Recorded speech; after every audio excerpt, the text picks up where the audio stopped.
बोलिए भगवान श्री रामचंद्र जी की जय। लंका विजय के पश्चात जब श्री राम जी अयोध्या लौटे और राज तिलक हो गया, तो एक दिन राज दरबार में महर्षि वशिष्ठ, विश्वामित्र, नारद तथा अन्य कई ऋषि धार्मिक विषयों पर विचार विमर्श के लिए पधारे। जब उसी प्रकार के विषयों पर चर्चा चल रही थी, तो देवर्षि नारद जी ने एक प्रश्न उठाया कि नाम और नामी में कौन श्रेष्ठ है। ऐसे प्रश्न को सुनकर ऋषियों ने कहा, नारद जी, नामी से तुम्हारा क्या तात्पर्य है, स्पष्ट करो। नारद जी ने कहा, ऋषियों, नाम तथा नामी से तात्पर्य यह है कि भगवान नाम का जप भजन श्रेष्ठ है या फिर स्वयं भगवान श्रेष्ठ है। नारद जी की बात सुनकर ऋषियों ने हंसकर कहा, अरे नारद, तुमने ये कैसे बच्चों जैसा प्रश्न किया है। निश्चय ही भगवान श्रेष्ठ है, क्योंकि उन्हीं के नाम का तो जप किया जाता है। नारद जी ने कहा, नहीं, आपकी धारणा ठीक नहीं है। मेरे विचार से भगवान से बढ़कर उनका नाम है। भक्त को भगवान के नाम के जप से ही शक्ति मिलती है, क्योंकि नाम के भजन के बिना भगवान कहाँ कृपा करते हैं। पर ये बात सबने आसानी से स्वीकार नहीं की, तो नारद जी ने कहा, अपने मत की प्रतिष्ठा के लिए मैं इसे उचित समय पे ही प्रमाणित करूँगा। इसके कुछ देर बाद राज दरबार स्थगित हो गया। हनुमान जी उस दिन दरबार में उपस्थित नहीं थे, इसलिए हनुमान जी को इस विवाद के बारे में कुछ पता ही नहीं था। दूसरे दिन राज दरबार लगने से पहले नारद जी ने हनुमान जी को बुलाया और कहा, हनुमान, राज दरबार में जाने पर तुम श्री राम जी तथा उपस्थित ऋषियों को विनय पूर्वक प्रणाम करना, पर विश्वामित्र जी को प्रणाम मत करना। हनुमान जी ने सोचा, नारद देवताओं के ऋषि हैं, ठीक ही कह रहे होंगे, उनकी बात अवश्य माननी चाहिए। उन्होंने कहा, ठीक है देव ऋषि, मैं ऐसा ही करूँगा। दरबार में भगवान श्री राम जी सिंहासन पर बैठे थे।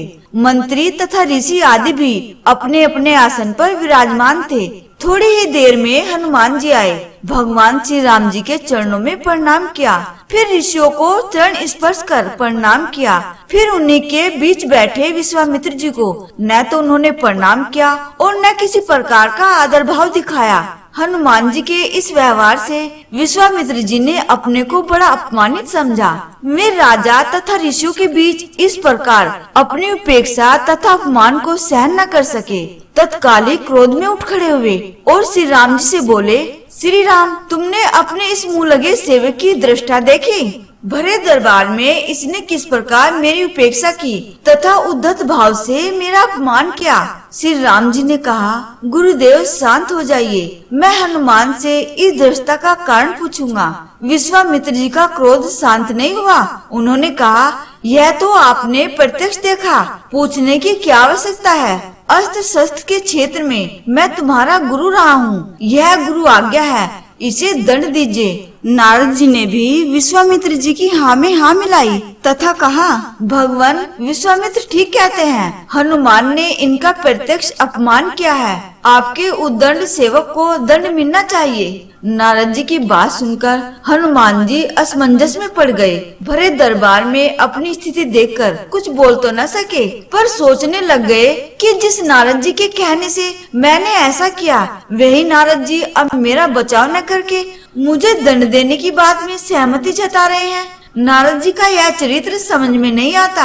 इधर की उधर लगाना और दो लोगों के बीच भ्रम पैदा करके उन्हें लड़ने में इन्हें कौन सा आनंद आता है। भले काम को बिगाड़ने वाले यह कैसे ऋषि हैं। भगवान श्री राम जी किस प्रकार की दंड की घोषणा करते, इससे पहले ही नारद जी ने कहा, भगवान इस संबंध में शांत भाव से विचार कर दंड दीजिएगा।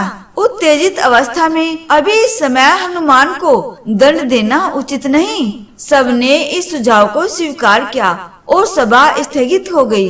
रात को हनुमान जी नारद जी के आश्रम में आए और कहा, देव ऋषि, आप यह कौन सा खेल खेल रहे हैं। मेरा वध कराकर आपको क्या मिलेगा। मैंने तो जो कुछ अभिनय किया वह आपकी आज्ञा से ही किया था। नारद जी ने हंसकर कहा, हनुमान जी निराश मत हो, चिंता मत करो। मेरे कहने से तुमने जो किया है उसके लिए दिए जाने वाले दंड से तुम्हारा कुछ नहीं बिगड़ेगा। तुम्हें दंड मिलेगा, पर तुम्हारा बाल भी बांका नहीं होगा। मैं जैसा कहता हूँ बस वैसा ही कल करना। कल प्रातः काल सरयू तट पर ओम राम रामाय नमः इस मंत्र का जाप करते रहना। कोई कुछ कहे तुम कुछ मत सुनना, बस यह मंत्र प्रेम भाव से जपते रहना। प्रातः हुई, हनुमान जी स्नान कर सरयू तट पर खड़े होकर मंत्र जाप करने लगे। दरबार लग जाने पर जब हनुमान जी दरबार में उपस्थित न हुए तो श्री राम जी ने पूछा, हनुमान कहाँ हैं? अभी तक नहीं आए? विश्वामित्र जी ने कहा, आप आज दंड देने वाले थे, शायद इसलिए डर कर नहीं आया। नारद जी ने कहा, मैंने भी थोड़ी देर पहले सरयू तट पर उसे स्नान ध्यान करते हुए देखा है। भगवान श्री राम जी ने कहा, यह हनुमान की एक और उद्दंडता है, हम स्वयं तट पर जाकर वही हनुमान को दंडित करेंगे। श्री राम विश्वामित्र ऋषियों तथा मंत्रियों के साथ सरयू तट पर हनुमान को दंड देने के लिए पधारे। श्री राम जी अपने भक्त को बार बार करुणा भरी दृष्टि से देखते तथा सोचते कि अपने दुर्दिन के साथी ऐसे परम भक्त पर कैसे बाण चलाए। उधर गुरु विश्वामित्र जी के कोप का डर भी उन्हें सता रहा था। गुरु की मर्यादा की रक्षा के लिए उन्होंने हनुमान को दंड देने का निश्चय किया। अब श्री राम जी ने धनुष पर बाण चढ़ाया और हनुमान को लक्ष्य बनाकर बाण छोड़ दिया। अरे यह क्या! बाण तो हनुमान जी के शरीर से कुछ दूरी पहले ही रुक गया। श्री राम बाण पर बाण मारते रहे पर एक भी बाण हनुमान जी के शरीर को नहीं छुआ। उधर हनुमान जी राम के बाणों के प्रहार से निश्चित नारद के बताए मंत्र का जप करते रहे। वह मंत्र जैसे हनुमान जी का कवच बन गया। यह देखकर श्री राम जी को बड़ा आश्चर्य हुआ। हनुमान में यह कैसी शक्ति आ गई है? उनके दंड का प्रयास व्यर्थ हो रहा था। विश्वामित्र जी को लग रहा था कि राम अपने भक्त को बचाने के लिए जानबूझकर इस तरह बाण चला रहे हैं कि उनको चोट न पहुँचे। अपनी इस असफलता से विचलित होकर श्री राम जी ने ब्रह्मास्त्र उठा लिया। श्री राम जी ने ब्रह्मास्त्र हाथ में लिया तो हाहाकार मच गया। नारद जी ने कहा, ऋषिवर विश्वामित्र हनुमान के अपराध को क्षमा करे। अगर श्री राम जी का ब्रह्मास्त्र छूट गया तो सिर्फ हनुमान जी नहीं मरेंगे बल्कि सारे लोक में प्रलय मच जाएगा। ब्रह्मास्त्र से निकली ज्वाला देखकर विश्वामित्र जी भी डर गए। उन्होंने श्री राम को रोकते हुए कहा, राम ब्रह्मास्त्र को वापस तुरीन में रखिए। हनुमान के अभिनय को मैंने क्षमा किया। इतना सुनते ही हनुमान जी को जैसे जीवन दान मिला। श्री राम जी को धर्म संकट से मुक्ति मिली। सब लोग प्रसन्न हुए।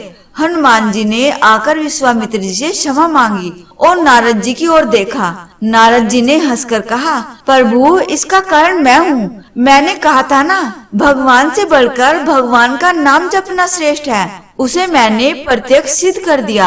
हनुमान ने इष्ट देव भगवान राम के नाम के बीज मंत्र से भगवान की शक्ति छीन कर दी। जिस प्रभु के नाम का जप होता है वह प्रभु अपने नाम जप की शक्ति के आगे शक्तिहीन हो जाते हैं। इसलिए कहता हूँ कि नामी से नाम बढ़ा। और यह कहकर नारद जी देवलोक को चले गए। आपको यह वीडियो कैसा लगा कमेंट बॉक्स में लिखकर जरूर बताएं और चैनल को सब्सक्राइब कर दीजिएगा और वीडियो को लाइक करके दोस्तों को शेयर कर दीजिएगा और सच्चे मन से कमेंट बॉक्स में लिखना ना भूले। भगवान श्री रामचंद्र जी की जय।